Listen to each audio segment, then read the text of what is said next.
নমস্কাৰ বন্ধুসকল, চাওক খুবেই গুৰুত্বপূৰ্ণ খবৰ। উচ্চতম ন্যায়ালয়ে এনআৰচিৰ পুনৰীক্ষণৰ আবেদন গ্ৰহণ কৰাৰ সময়তে ভয়ংকৰ ঘটনা।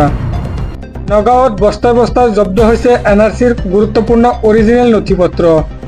ইক্ৰামুল হুছেইনে নিশা কলৈ নিয়াছিল নথিপত্ৰখিনি। নগাঁৱৰ ৰাইধনিয়াত নিশা উত্তপ্ত পৰিস্থিতি। উদ্ধাৰ হোৱা নথিপত্ৰখিনি ধিং ৰাজচক্ৰ বিষয়াৰ কাৰ্যালয়ত। উচ্চতম ন্যায়ালয়ে এনআৰচিৰ পুনৰীক্ষণৰ আবেদন গ্ৰহণ কৰাৰ সময়তে ভয়ংকৰ ঘটনা। প্ৰত্যক্ষদৰ্শী সন্দেহ উপজাত আটক কৰে ইক্ৰামুল হুছেইনক। ঘটনাস্থলীত জাজৰি আৰক্ষী উপস্থিত হৈ জব্দ কৰিছে নথিপত্ৰখিনি।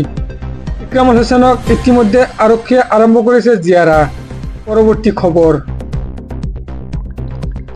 বিজেপি চৰকাৰৰ দিনত লক্ষাধিক কৰ্মচাৰীয়ে হেৰুৱাইছে চাকৰি। কেন্দ্ৰীয় চৰকাৰে প্ৰকাশ কৰিছে উদ্বেগজনক তথ্য। 5 বছৰত লক্ষাধিক কৰ্মচাৰীয়ে হেৰুৱাইছে নিজৰ কৰ্মসংস্থাপন। বিজেপি চৰকাৰৰ দিনত লক্ষাধিক কৰ্মচাৰীয়ে হেৰুৱাইছে চাকৰি। ব্যক্তিগতকৰণৰ ওপৰত প্ৰাধান্য বিজেপি নেতৃত্বাধীন NDA চৰকাৰৰ। 5 বছৰত লক্ষাধিক কৰ্মচাৰীয়ে হেৰুৱাইছে নিজৰ কৰ্মসংস্থাপন। খোদ কেন্দ্ৰীয় চৰকাৰে প্ৰকাশ কৰিছে এই উদ্বেগজনক তথ্য। 2019-20 চনত কেন্দ্ৰৰ নিয়মীয়া কৰ্মচাৰী আছিল 9.2 লাখ। 2023-24 চনত এই কৰ্মচাৰীৰ সংখ্যা 8.12 লাখ। অনগ্ৰসৰ শ্ৰেণীৰ চাকৰিৰ সংখ্যা 1.99 লাখলৈ অৱনতি। ৰাজহুৱা খণ্ডৰ বেচৰকাৰীকৰণৰ বাবে চাকৰি হেৰুৱাইছে একাংশই। পৰৱৰ্তী খবৰ।